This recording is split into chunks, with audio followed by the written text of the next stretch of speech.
What is up, guys? Welcome back to the channel and welcome to a brand new video.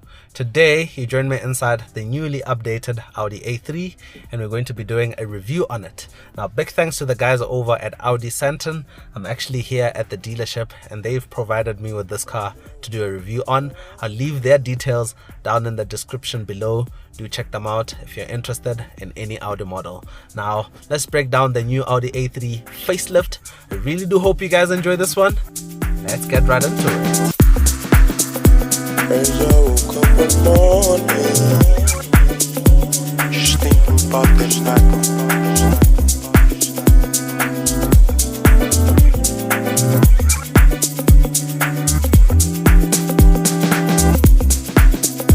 As I woke up one morning, just thinking about this night.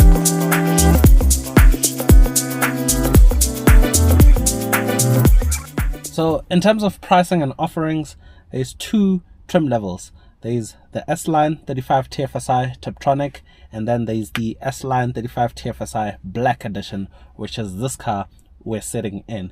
And there's still two body stylings. There's the Sportback, which is the hatchback, and there's the sedan, which is the car that we're sitting in.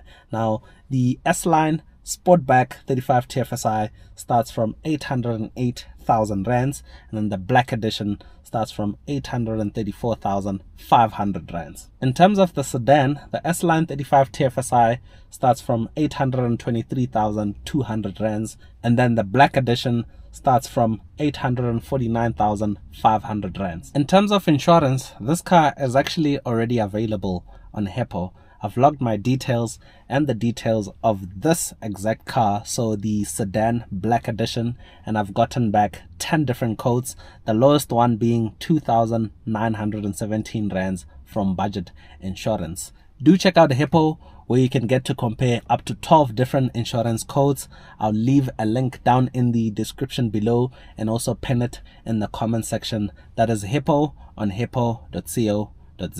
So let's do a quick rundown of the exterior. So the internals of the headlights have been restyled, and this now comes with the new matrix LED lights where you can change the pattern on the daytime running lights. There is a bunch of options in the infotainment screen. The grille has been restyled. It's got these L shapes going on. It's wider and a bit narrower, and yeah, this is a smart looking car. If we come around to the side, there is some different wheel choices. There is one choice that I quite like, which is this multi-spoke design. I'll put it on screen. I prefer that one, but this still looks absolutely nice. Diamond cut, two-tone with the glossy black and the silver bits, and they are branded Audi Sport right there because this is an S-Line.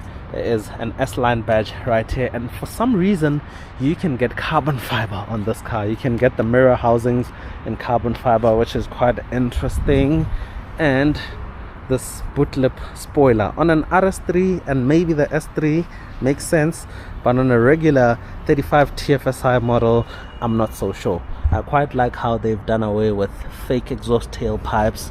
So yeah, the design is nice, it's clean, it's simple, but very aggressive at the same time. There are some sharp body lines everywhere. So yeah, this is a smart looking thing. So let's check out the interior on the new A3. So before you jump in, you have S-Line branding on the door seals because this is an S-Line, and this one is spec'd with the sport seats. The S-Line seats, as you can see, they have an S-Line there embroidered on the seats. And yeah, inside here they have introduced a bunch of new stuff. The infotainment screen has been updated, still has stuff like Apple CarPlay, Android Auto, which are wireless.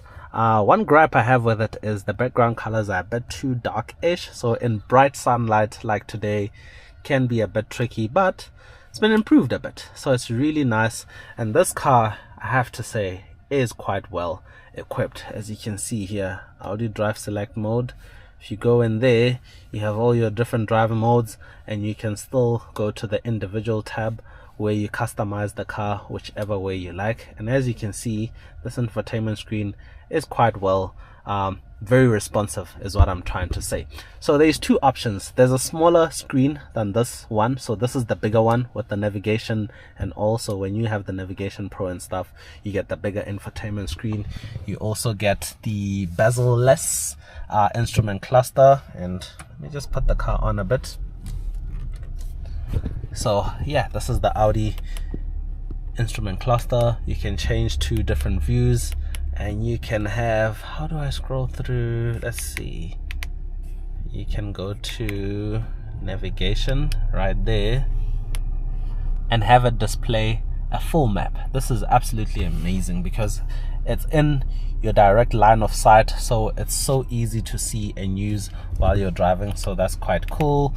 So the rest of the stuff, trip computers, phone connectivity, media, you can display it all here. Tire temps, engine temps, that sort of gist. So this being an S line, you get an S sports steering wheel, which is flat bottom with perforations. You can actually choose different material trimmings here on the dashboard. You can even choose carbon fiber in the normal A3, which is funny. So now they have a new branded sound system, which is called Sonos. You'll see there it says Sonos, but it's still within the family of Bang & Olufsen, so it's still quite an amazing premium sound system.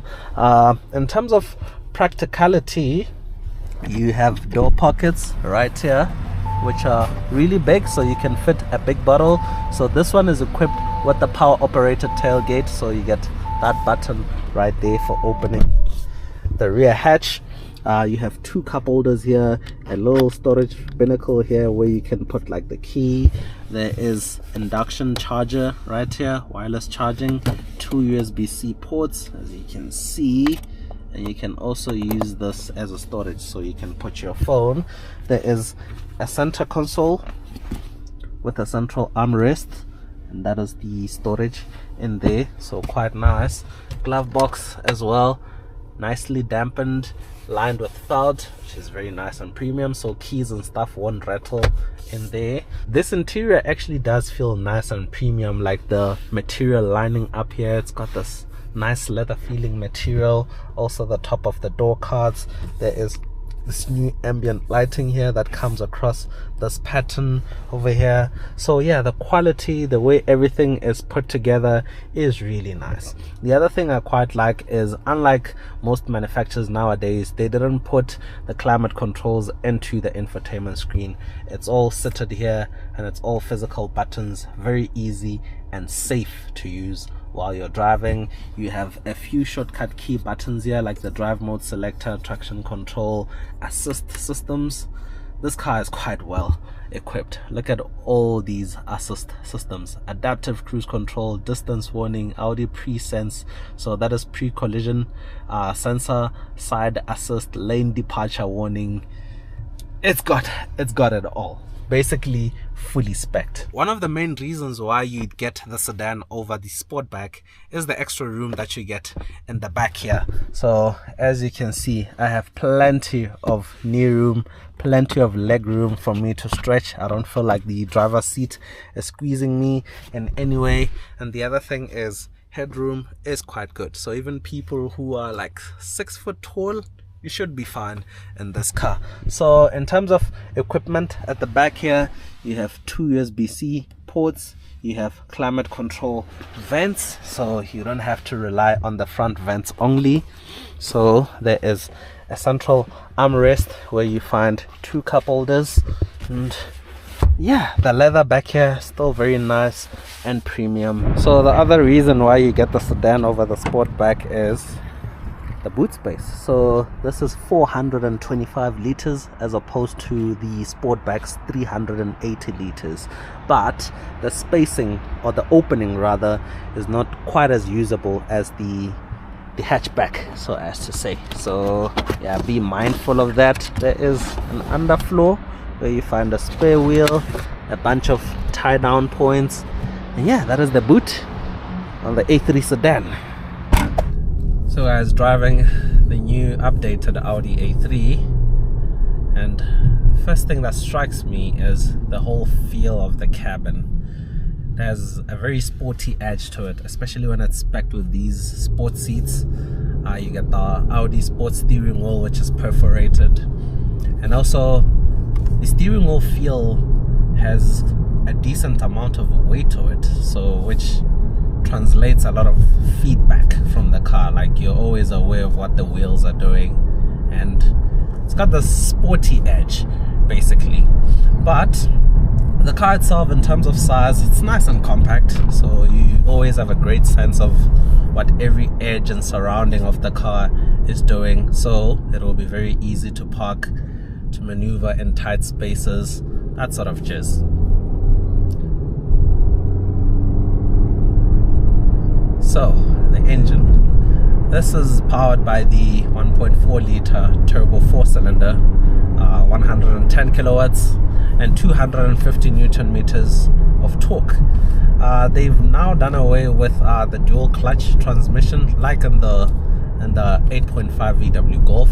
So this is now an 8-speed Tiptronic, and I just want to drive it for a bit so I can experience more of the gear changes and so on. But the advantage of a regular 8-speed auto over a dual clutch is in slow speeds or in traffic, they're not as jerky, it's a bit more smooth, and it's not as complicated. So when it comes to maintenance work, repairs, it will not be as expensive, because dual clutches are very complicated, so many components, so many things to go wrong, which in turn means there might be a nightmare.